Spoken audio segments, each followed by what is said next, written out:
ભરૂચના આકાશમાં જામ્યો રંગબેરંગી પતંગોનો જંગ. જૂના ભરૂચમાં 10 ફૂટનો મહાકાય પતંગ આકર્ષણનું કેન્દ્ર બન્યો. સમગ્ર ભરૂચ શહેર અને જિલ્લામાં આજે મકરસંક્રાંતિના મહાપર્વની ભારે ઉત્સાહ અને ઉમંગ સાથે ઉજવણી કરવામાં આવી રહી છે.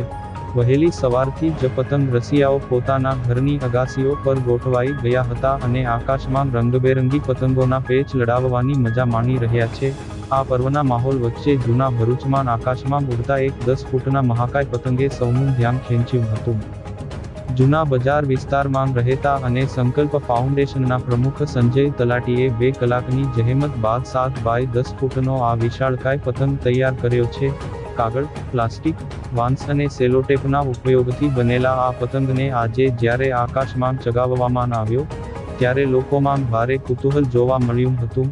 આ પતંગની વિશેષતા અંગે વાત કરતા સંજય તલાટીએ જણાવ્યું હતું કે આવા મોટા પતંગ માટે ફર્નેસ પોલીસવાળી લાકડીઓનો ઉપયોગ કરવામાં આવે છે, જે લચીલી હોવાથી પવનના દબાણમાં તૂટતી નથી.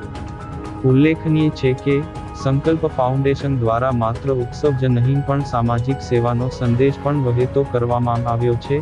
હાલમાં જ પ્રાર્થના વિદ્યાલય ખાતે આ સંસ્થા દ્વારા પતંગ ફેસ્ટિવલનું આયોજન કરી લોકોને અંગદાન, નેત્રદાન અને રક્તદાન જેવા ઉમદા કાર્યો માટે જાગૃત કરવામાં આવ્યા હતા. નમસ્કાર. સમગ્ર ભરૂચવાસીઓ અને સમગ્ર દેશવાસીઓને ઉત્તરાયણ પર્વની હાર્દિક શુભકામના.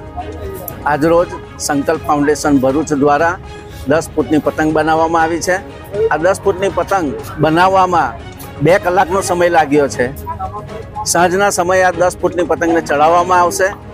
આ મોટી પતંગ બનાવવાનો એકમાત્ર ઉદ્દેશ છે કે જેવી રીતે પતંગ આકાશમાં ઊંચે ઉડે છે એવી જ રીતે સમગ્ર દેશવાસીઓ એ પણ જીવનમાં એમની પ્રગતિ થાય, ઉચ્ચ ધ્યેયો હાંસિલ કરે અને સૌના સ્વાસ્થ્ય સારી રહે એવી હાર્દિક શુભકામના.